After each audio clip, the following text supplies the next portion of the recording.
حضرت سیدنا جعفر بن سلیمان فرماتے ہیں، حضرت سیدنا مالک بن دینار نے فرمایا، ایک مرتبہ حج کے موسم میں میں خانہ کعبہ کا طواف کر رہا تھا۔ حاجی اور عمرہ کرنے والوں کی اتنی کثرت تھی کہ انہیں دیکھ کر تعجب ہوتا تھا۔ میرے دل میں یہ خواہش ابھری کہ کاش کسی طرح مجھے معلوم ہو جائے کہ ان لوگوں میں سے اللہ عز و جل کی بارگاہ میں کون مقبول ہے، تاکہ میں اس کو مبارکباد دوں، اور جس کے بارے میں معلوم ہو جائے کہ یہ مردود ہے اور اللہ عز و جل کی بارگاہ میں اس کا حج قبول نہیں، تو اس کو نیکی کی دعوت دوں اور اس کے لیے دعا کروں۔ جب رات کو میں سویا تو خواب میں کسی کہنے والے نے کہا، اے مالک بن دینار، تو حاجیوں اور عمرہ کرنے والوں کے بارے میں فکر مند ہے؟ تو سن، اس مرتبہ اللہ عز و جل نے ہر چھوٹے بڑے مرد و عورت، سفید و سیاہ رنگت والے، عربی عجمی الغرض، ہر حج ہر عمرہ کرنے والے کو بخش دیا ہے، لیکن ایک شخص کی مغفرت نہیں کی گئی۔ اللہ عز و جل کا اس شخص پر بہت زیادہ غضب ہے، اور اللہ عز و جل اس سے ناراض ہے۔ اس کا حج قبول نہیں کیا گیا، بلکہ اس کے منہ پر مار دیا گیا ہے۔ حضرت سیدنا مالک بن دینار رحمۃ اللہ تعالیٰ علیہ فرماتے ہیں، اس خواب کے بعد میری جو حالت ہوئی اسے اللہ عز و جل ہی بہتر جانتا ہے۔ میں نے یہ گمان کر لیا کہ وہ مغضوب شخص شاید میں ہی ہوں، اور اللہ عز و جل مجھ سے ناراض ہے۔ میں بہت پریشان رہا اور سارا دن اسی غم و فکر میں گزر گیا۔ پھر دوسری رات تھوڑی دیر کے لیے میری آنکھ لگ گئی تو پھر مجھے اسی طرح کا خواب نظر آیا اور ایسی ہی غیبی آواز سنائی دی۔ پھر کہا گیا، اے مالک بن دینار، تو وہ نہیں جس کا ذکر کیا جا رہا ہے، بلکہ وہ تو خراسان کا ایک شخص ہے جو بلخ شہر میں رہتا ہے۔ اس کا نام محمد بن ہارون بلخی ہے۔ اللہ عز و جل اس سے شدید ناراض ہے۔ اس کا حج مردود ہے اور اس کے منہ پر مار دیا گیا ہے۔ حضرت سیدنا مالک بن دینار رحمۃ اللہ تعالیٰ علیہ فرماتے ہیں، میں صبح خراسان سے آئے ہوئے حاجیوں کے قافلے میں گیا اور انہیں سلام کیا اور ان سے پوچھا، کیا تم میں بلخ شہر کے حجاج موجود ہیں؟ انہوں نے کہا، ہاں، ہم میں بلخ کے کئی حاجی موجود ہیں۔ میں نے پھر پوچھا، کیا تم میں محمد بن ہارون بلخی ہے؟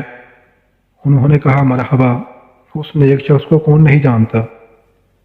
اس سے بڑھ کر عابد و زاہد پورے خراسان میں کوئی نہیں۔ حضرت سیدنا مالک بن دینار رحمۃ اللہ تعالیٰ علیہ فرماتے ہیں کہ مجھے ان لوگوں کی زبانی اس کی تعریف سن کر بڑا تعجب ہوا، کیونکہ خواب میں معاملہ اس کے برعکس تھا۔ بہرحال میں نے ان سے پوچھا، اس وقت وہ کہاں ہوگا؟ لوگوں نے کہا، وہ 40 سال سے مسلسل روزے رکھ رہا ہے اور ساری رات عبادت میں گزار دیتا ہے۔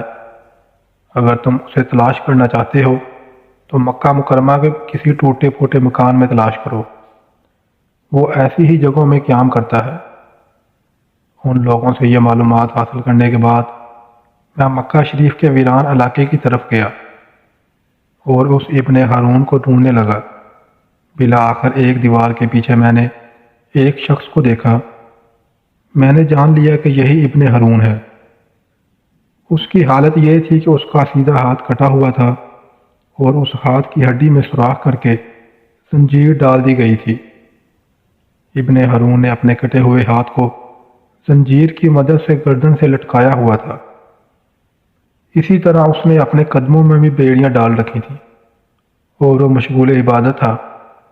جب اس نے میرے قدموں کی آہٹ سنی تو وہ میری طرف متوجہ ہوا اور کہنے لگا، اے اللہ عز و جل کے بندے، تو کون ہے اور کہاں سے آیا ہے؟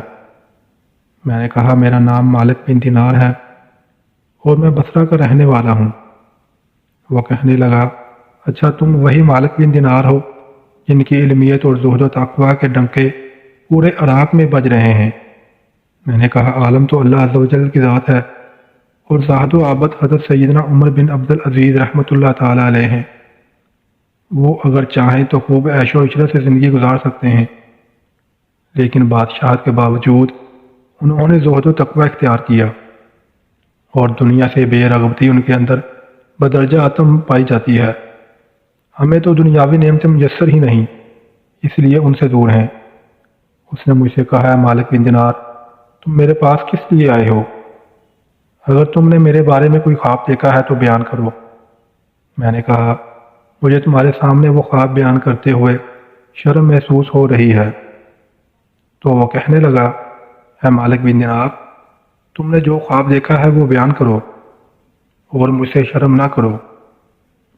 حضرت مالک بن دینار رحمۃ اللہ تعالی علیہ فرماتے ہیں کہ بالآخر میں نے اسے اپنا خواب سنایا۔ خواب سن کر وہ کافی دیر تک روتا رہا، پھر کہنے لگا، اے مالک بن دینار رحمۃ اللہ تعالی علیہ، مسلسل 40 سال سے میرے بارے میں حج کے موقع پر اسی طرح کا خواب کسی نیک و زاہد بندے کو دکھایا جاتا ہے اور اسے بتایا جاتا ہے کہ میں جہنمی ہوں۔ حضرت سیدنا مالک بن دینار رحمۃ اللہ تعالی علیہ فرماتے ہیں کہ یہ باتیں سن کر میں نے اس سے پوچھا، کیا تیرے اور اللہ عز و جل کے درمیان کوئی بہت بڑا گناہ حائل ہے؟ اس نے کہا، ہاں، میرا گناہ زمین و آسمان اور عرش و کرسی سے بھی بڑا ہے۔ میں نے کہا، مجھے تم اپنا وہ گناہ بتاؤ تاکہ میں لوگوں کو اس کے ارتکاب سے بچاؤں اور انہیں اس گناہ سے ڈراؤں جس کی سزا تم بھگت رہے ہو۔ تو وہ کہنے لگا، اے مالک بن دینار رحمۃ اللہ تعالی علیہ، میں شراب کا عادی تھا اور ہر وقت شراب کے نشے میں مدہوش رہتا۔ ایک مرتبہ میں اپنے ایک شرابی دوست کے پاس گیا، میں نے وہاں خوب شراب پی، پھر مجھ پر نشہ طاری ہونے لگا اور میری عقل پر پردہ پڑ گیا، تو میں نشے کی حالت میں گڑتا پڑتا اپنے گھر پہنچا اور دروازہ کھٹکھٹایا۔ میری زوجہ نے دروازہ کھولا، میں گھر میں داخل ہو گیا تو میری والدہ تنور میں لکڑیاں ڈال کر آگ جلا رہی تھی اور اس میں خوب آگ بھڑک رہی تھی۔ جب میری والدہ نے مجھے نشے کی حالت میں دیکھا تو میری طرف آئی، میں لڑکھڑا کر گرنے لگا تو اس نے مجھے تھام لیا اور کہنے لگی، آج شبان المعظم کی آخری تاریخ ہے اور رمضان المبارک کی پہلی رات شروع ہونے والی ہے۔ لوگ صبح روزہ رکھیں گے اور تیری صبح اس حالت میں ہوگی کہ تو شراب کے نشے میں ہوگا۔ کیا تجھے اللہ عز و جل سے حیا نہیں آتی؟ یہ سن کر مجھے غصہ آ گیا اور میں نے ایک گھونسا اپنی والدہ کے سینے پر مارا اور اسے اٹھا کر جلتے ہوئے تنور میں ڈال دیا۔ میں اس وقت نشے میں تھا اور میرے ہوش و حواس بحال نہ تھے۔ جب میری زوجہ نے یہ دردناک منظر دیکھا تو اس نے مجھے دھکیل کر ایک کوٹری میں بند کر دیا اور باہر سے کنڈی لگا دی تاکہ پڑوسی میری آواز نہ سن سکے اور انہیں معاملے کی خبر نہ ہو۔ میں اسی طرح نشے کی حالت میں پڑا رہا۔ جب رات کافی گزر گئی تو مجھے ہوش آیا، اب میرا نشہ دور ہو چکا تھا۔ میں دروازے کی طرف بڑھا تو دروازہ بند تھا۔ میں نے اپنی زوجہ کو آواز دی کہ دروازہ کھولو۔ اس نے بڑے سخت لہجے میں جواب دیا، میں دروازہ نہیں کھولوں گی۔ میں نے کہا، آخر تم مجھ سے اتنی ناراض کیوں ہو؟ آخر میں نے ایسی کون سی خطا کی ہے؟ اس نے کہا، تو نے اتنی بڑی خطا کی ہے کہ تو اس لائق ہی نہیں کہ تجھ پر رحم کیا جائے۔ میں نے کہا، آخر بات کیا ہے؟ مجھے بھی تو معلوم ہو کہ میں نے کیا بری حرکت کی ہے۔ میری زوجہ نے کہا، تو نے اپنی ماں کو قتل کر دیا ہے اور اسے جلتے ہوئے تنور میں ڈال دیا ہے اور اب وہ جل کر کوئلہ بن چکی ہے۔ جب میں نے یہ بات سنی تو مجھ سے رہا نہ گیا اور میں نے دروازہ اکھاڑ پھینکا اور تنور کی طرف لپکا۔ جب تنور میں دیکھا تو میری والدہ جل کر کوئلہ ہو چکی تھی۔ میں یہ حالت دیکھ کر بہت افسردہ ہوا اور الٹے قدموں ٹوٹے ہوئے دروازے کی طرف بڑھا۔ اپنا ہاتھ چوکھٹ پر رکھا اور اس ہاتھ کو کاٹ ڈالا جس سے میں نے اپنی ماں کو گوسا مارا تھا۔ پھر میں نے لوہا گرم کر کے اس ہاتھ کی ہڈی میں سوراخ کیا اور اس میں زنجیر ڈال کر گلے میں لٹکا لیا۔ پھر اپنے دونوں پاؤں میں بھی بیڑی ڈال لی۔ اس وقت میری ملکیت میں 8,000 دینار تھے، وہ سب کے سب میں نے غروب آفتاب سے قبل صدقہ کر دیے۔ 26 لونڈیاں اور 23 غلام تھے، سب کو آزاد کر دیا اور اپنی تمام جائیداد اللہ عز و جل کے نام پر وقف کر دی۔ اب مسلسل 40 سال سے میری یہ حالت ہے کہ میں دن میں روزہ رکھتا ہوں اور ساری ساری رات اپنے پروردگار عز و جل کی عبادت کرتا ہوں اور 40 دن کے بعد کھانا کھاتا ہوں۔ صرف افطاری کے وقت تھوڑا سا پانی اور کوئی معمولی سی چیز کھا لیتا ہوں۔ میں ہر سال حج کرنے آتا ہوں اور ہر سال کسی عالم و ذاہد کو میرے متعلق ایسا ہی خواب دکھایا جاتا ہے جیسا آپ کو دکھایا گیا ہے۔ یہ ہے میری ساری داستان ابن نشان۔ حضرت سیدنا مالک بن دینار رحمۃ اللہ تعالیٰ علیہ فرماتے ہیں، یہ سن کر میں نے اس کے چہرے کی طرف اپنا ہاتھ بڑھایا اور کہا، اے منحوس انسان، قریب ہے کہ آگ تجھ پر نازل ہونے والی ہے، وہ ساری زمین کو جلا ڈالے۔ پھر میں وہاں سے ایک طرف ہو گیا اور ایک جگہ چھپ گیا تاکہ وہ مجھے نہ دیکھ سکے۔ جب اس نے محسوس کیا کہ میں جا چکا ہوں، اس نے اپنا ہاتھ آسمان کی طرف اٹھایا اور اللہ عز و جل سے اس طرح مناجات کرنے لگا، اے غموں اور مصیبتوں کو دور کرنے والے، اے مجبور اور پریشان حال لوگوں کی دعائیں قبول کرنے والے، اے میری امیدوں کی لاج رکھنے والے، اے گہرے سمندروں کو پیدا کرنے والے، اے میرے پاک پروردگار عز و جل، اے وہ ذات جس کے دستے قدرت میں تمام بلائیاں ہیں، میں تیری رضا چاہتا ہوں اور تیری ناراضگی سے پناہ مانگتا ہوں۔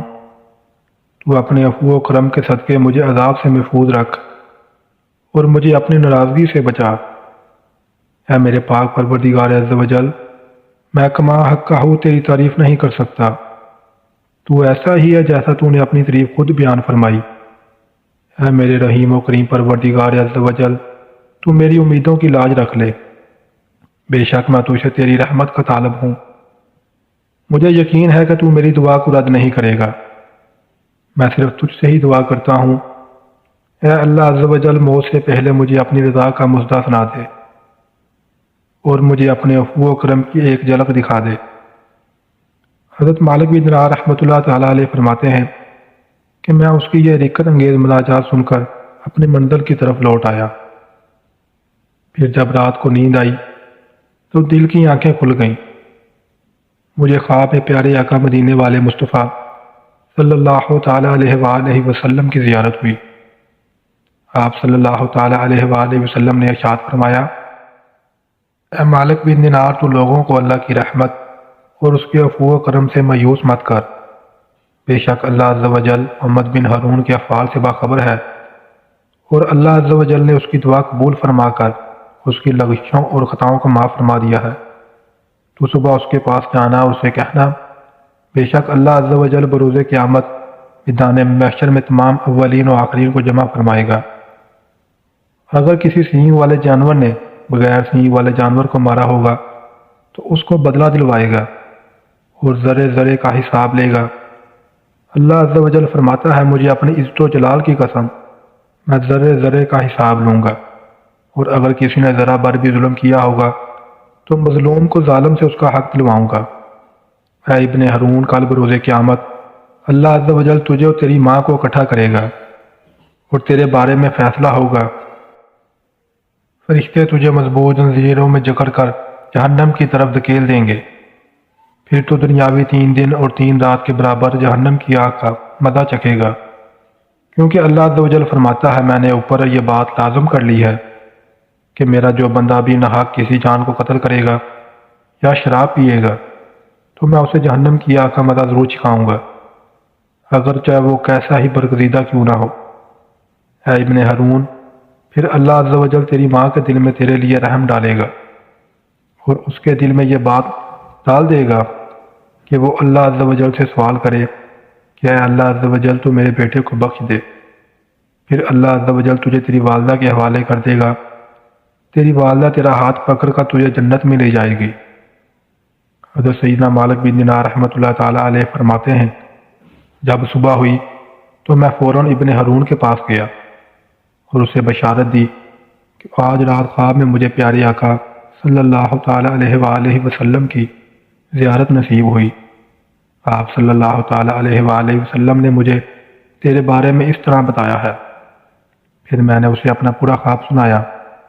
خدا عز و جل کی قسم، میرا خواب سن کر وہ جھوم اٹھا اور اس کی روح اس طرح آسانی سے اس کے تن سے جدا ہوئی جیسا کہ پتھر کو جب پانی میں ڈالا جائے تو وہ آسانی سے نیچے کی جانب چلا جاتا ہے۔